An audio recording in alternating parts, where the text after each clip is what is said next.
नमस्कार, आप देख रहे हैं हल्ला बोल टीवी। मैं हूं सचिन। कोई माई का लाल कहने वाले सीएम कह रहे हैं दोषियों को होगी सजा। क्यों बैकफुट पर आना पड़ा सीएम सम्राट को, बताएंगे हल्ला बोल टीवी के संपादक दीपक शर्मा।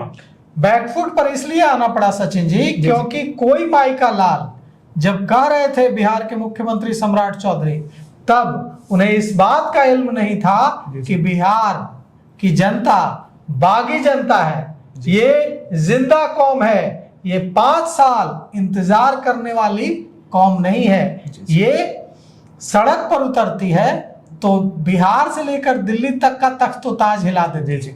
भरत तिवारी एनकाउंटर में जो गुस्सा पूरे बिहार में है, हर जाति धर्म के लोगों में वो गुस्सा है। और शुरू में कोशिश हुई कि इसे ब्राह्मण वर्सेस दूसरी जातियां बना दी जाए, लेकिन ऐसा हो न सका। बांटो और राज करो की नीति चल न सकी और पूरा बिहार आक्रोश से भरा हुआ है।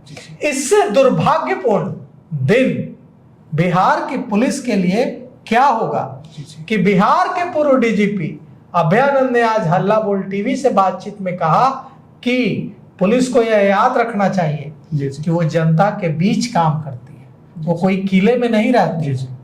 जनता जिस तरह से पुलिस विलेन बन रही है, जनता घृणा करने लगेगी पुलिस से। और पुलिस के अफसर अपने आवास में, सड़कों पर, थाने में असुरक्षित हो जाएंगे। कितनी बड़ी बात है यह बात जो शख्स कह रहे हैं, वो कोई विपक्ष के नेता नहीं, बिहार के पूर्व डीजीपी, वो कोई ऐसे व्यक्ति नहीं जिनको आईपीसी, सीआरपीसी, बीएनएस की धाराएं नहीं पता, भारतीय संविधान नहीं पढ़ा। वो 3 से ज्यादा दशकों तक पुलिसिंग कर चुके व्यक्ति कह रहा है। और यही सामाजिक कार्यकर्ताओं, इंटेलेक्चुअल्स की वजह से, गरीब गुरबों की वजह से, वो जो बिंद महिला, मल्लाह महिला बिलौटी में सिसक कर कह रही है कि मंत्री जीतन राम मांझी जी, हमारा मसीहा था भरत तिवारी, हमारी झोपड़ी में ये जो बल्ब जल रहा है उसके तार उसने लगवाए थे, वो भ्रष्टाचार के खिलाफ लड़ाई लड़ रहा था। ये सारे पढ़े लिखे रिटायर्ड अफसर, सामाजिक कार्यकर्ता, इंटेलेक्चुअल सब एक मंच पर आ गए हैं। जो जहां से है वो विरोध कर रहा है। और आपके सवाल का जवाब सचिन जी ये है कि इसलिए कोई माई का लाल कहने वाले मुख्यमंत्री सम्राट चौधरी आज कह रहे हैं, भरत तिवारी एनकाउंटर के 8 दिन बीत जाने के बाद सूबे के मुखिया सम्राट चौधरी ने प्रतिक्रिया दी है। उन्होंने कहा है कि समस्या यदि सामने आती है तो सरकार तुरंत चिंतित होकर आगे बढ़ेगी। सरकार ने सबसे ऊपर के आयोग का गठन किया है, जो गलत होगा उस पर कार्रवाई होगी। भरत तिवारी मुठभेड़ की न्यायिक जांच शुरू हो चुकी है। अब जज साहब जिनको जिम्मेवारी मिली है, रिटायर्ड जज विनोद कुमार सिन्हा, ये बिलौटी गए। बिलौटी जाकर भरत तिवारी की जो माता जी हैं, आशा देवी, जिन्होंने पुलिसकर्मियों पर हत्या करने के लिए आवेदन दिया था, उनसे मुलाकात की। माँ तो माँ होती है। जब बेटा मारा गया तो माँ डरेगी। माँ ने जज के सामने कहा कि जज साहब, हत्यारा तो आपके सामने, हत्यारा तो आपके बगल में खड़ा है, फांसी दीजिए जज साहब। माँ की भावनाएं, क्या यह सिस्टम, क्या यह सरकार, भरत तिवारी मुठभेड़ की न्यायिक जांच शुरू हो गई है। भावनाएं अपनी जगह हैं, माँ की भी भावनाएं हैं, समाज की भी भावनाएं हैं, लेकिन हम कानून की बात करते हैं, हम न्यायिक जांच की बात करते हैं।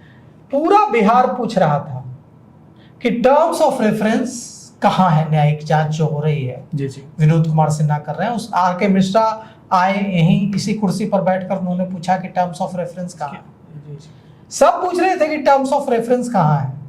पूर्व डीजीपी अभयानंद ने पूछा, पूर्व आईजी आर.के. मिश्रा ने पूछा, देश के सबसे बड़े पत्रकारों में से एक लव कुमार मिश्रा ने पूछा कि टर्म्स ऑफ रेफरेंस कहाँ है। हमने टर्म्स ऑफ रेफरेंस ढूंढकर आपके सामने रख दिया कि ये है टर्म्स ऑफ रेफरेंस।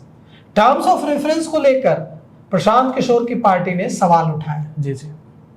पढ़े लिखे जो लोग हैं, जो सामाजिक कार्यकर्ता हैं, जो वरिष्ठ पत्रकार हैं, सेवानिवृत्त, उन लोगों ने भी सवाल उठाया कि ये टर्म्स ऑफ रेफरेंस वेग है, इसमें कई चीजों का जिक्र नहीं है और सबसे ज्यादा विरोध हो रहा है 6 महीने का समय दिए जाने से। टर्म्स ऑफ रेफरेंस में लिखा गया है, जो गृह विभाग ने जो नोटिफिकेशन जारी किया है उसमें लिखा गया है कि 6 महीने का समय दिया जाता है। इस पर विरोध है। 6 महीना तो बहुत लंबा समय होता है। 6 महीने बहुत लंबा समय है। 24 सप्ताह का समय है। यहाँ तो मांग कर रहे हैं कि 3 सप्ताह में हो। तो कुल मिलाकर के अब विरोध होगा इस टर्म्स ऑफ रेफरेंस में जो चीजें हैं उसका, ऐसा संकेत विपक्ष की पार्टियां दे रही हैं, सामाजिक संगठन दे रहे हैं। कितना दुखद और कितना दुख महसूस हो रहा है यह बताते हुए कि भोजपुर के जो एसपी हैं मिस्टर राज के दफ्तर से भरत तिवारी का जो घर है बिलौटी वाला, वो 28 किलोमीटर मात्र था। वहां जाने में 8 दिन लग गए साहब को। कल रात, बुधवार की रात, देर रात वो पहुंचे। और अब कोई बात नहीं, देर आए दुरुस्त आए।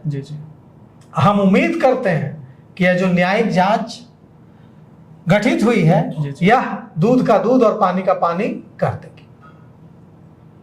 अभी के लिए बस इतना ही। ऐसे ही तमाम खबरों के लिए बने रहिए हल्ला बोल टीवी के साथ। धन्यवाद।